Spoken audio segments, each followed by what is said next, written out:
Bum bum bum bum bum bum bum bum bum bum bum bum. The Peter Dislike Show. Bum bum bum bum bum bum bum.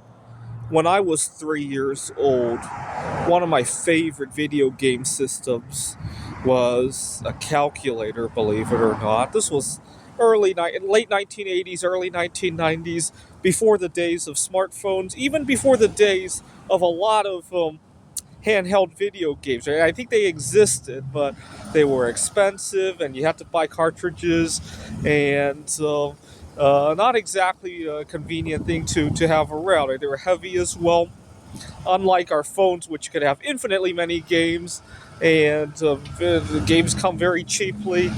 This was a very different era. So one of my favorite quote-unquote video game systems was a calculator, and I typed in all sorts of equations, all sorts of hypotheticals that I would never think about calculating in my everyday life. And that's how I taught myself a lot of my early math, right? And that's what led to my eventually getting a PhD in computer science, right? It all started with me playing with a calculator. Well, now 30 years later, I find that my favorite toy to be the Google AI search. It's very reminiscent to how I used to play with the calculator. It really is. I ask it all sorts of hypotheticals, not necessarily just hypothetical. I do ask it real life questions.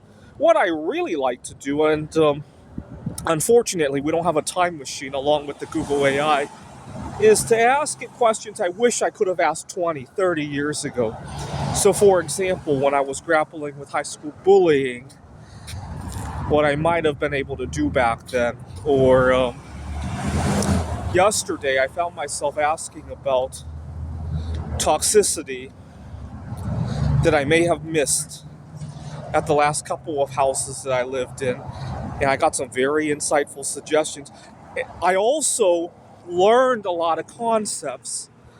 Sometimes you don't have the right vocabulary to describe what you're going through, right? But Google AI can parse all of that and say, oh, this is whatever syndrome, or this is, and you get a vocabulary word of some sort that you can then search other stories. I love that. Sometimes some of these things I just don't have the right words for to do a really big, deep dive into it, right? So yesterday I dug deeply into my last couple of homes, at previous work sites. I learned an interesting concept. I was searching in Google AI, and Google AI said, you should have told your landlord and put it in writing this letter, and it wrote out a letter for me. And I asked Google AI, that feels like a nuclear bomb, it's gonna nuke the entire friendship that we had. And Google AI said that it's because myself and my landlord were on very different pages. I was trying to make a friend, and my landlord was only looking at it from a business perspective. And I never thought of it that way. Now, and I also got a number of vocabulary words that I could then do a deep dig into, which I really love.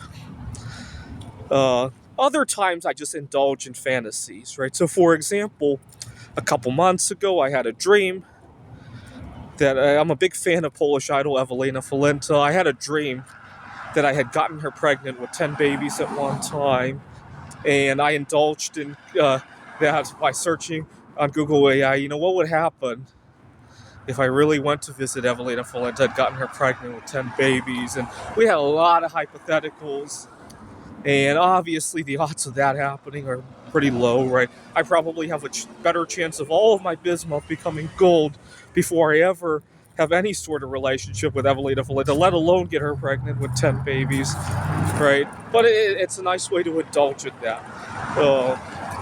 Other times I have questions about how things might work, and sometimes you have questions that are way too sensitive to ask the people involved in them, right? So for example, if I had a student, I work at a tutoring center, who had just had a death in the family, obviously I'm not going to ask them, how they feel at 7 years old having a death, but I might ask Google AI, right? And Google AI can help suss out what the person might be going through, or you get the idea, right? Or it doesn't even have to be a death, right? Maybe I recently was talking to a friend who had just lost her job.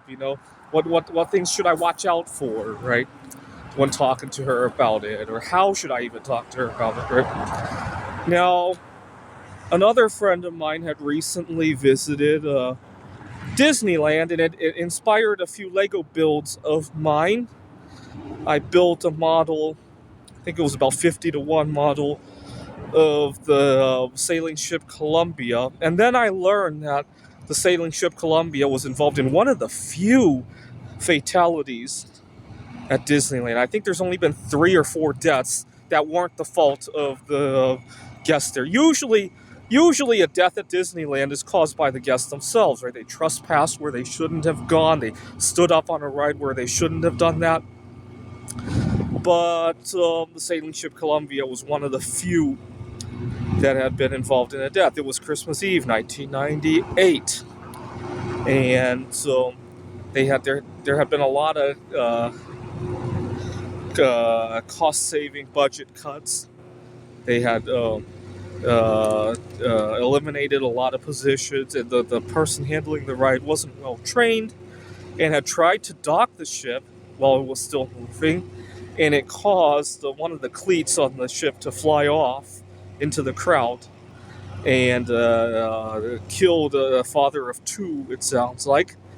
And I was thinking about it the other day as I was building the Lego model, because it's getting close to Christmas, and it's been so many years that the 2 children who witnessed their father's death in front of them, now probably have children on their own. And it got me thinking, you know something that would be really, really sad? If one of their children, who's not quite old enough to learn about the concept of death, and certainly not the family tragedy itself, might just innocently ask their parents, hey, I want to go to Disneyland.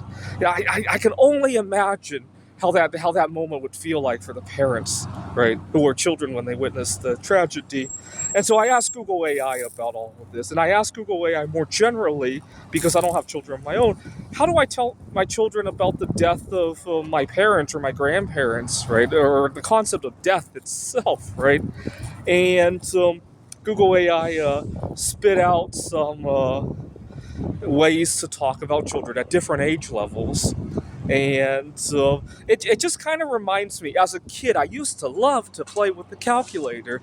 Now I get to play with like a world, like, social kind of calculator. All the possible social experiences that one can possibly ever encounter, right? All right. Google AI has become my favorite video game of sorts. Now, where I don't advise people use Google AI is, where I do advise it is, if you want to use it to explore, like, get a map of the subjects involved, right? Get words or phrases that you can use, right? Because let's face it, some of these topics, I didn't have the right words for them. And now I have words that I can, hey, this is whatever syndrome, or this is whatever effect, right? I know I saw a few of them yesterday. Or to connect the dots, right? Otherwise, when this happens, that happens, and I don't know what that syndrome is called, that's not a very useful word to search elsewhere, or to tell somebody that you're experiencing, right? Now, some people get lazy. They think that the Google AI is best used as a copy and paste kind of tool, right? So, for example, I've seen dating profiles that look like they were copy and pasted from Google AI. They still had fictional names in them. They even still had references to other sites linked right in the profile itself. And at that point, you're not even dating anymore. You're just playing a role-playing game, right? That's where I would not advise people use Google AI. I mean, you can certainly use it to put together the framework of your dating profile, but at the end of the day, you have to digest what's going on, right? This is the Peter Dislike Show. Bum bum bum bum bum bum bum bum bum bum bum bum. The Peter Dislike Show. Bum bum bum bum bum bum bum.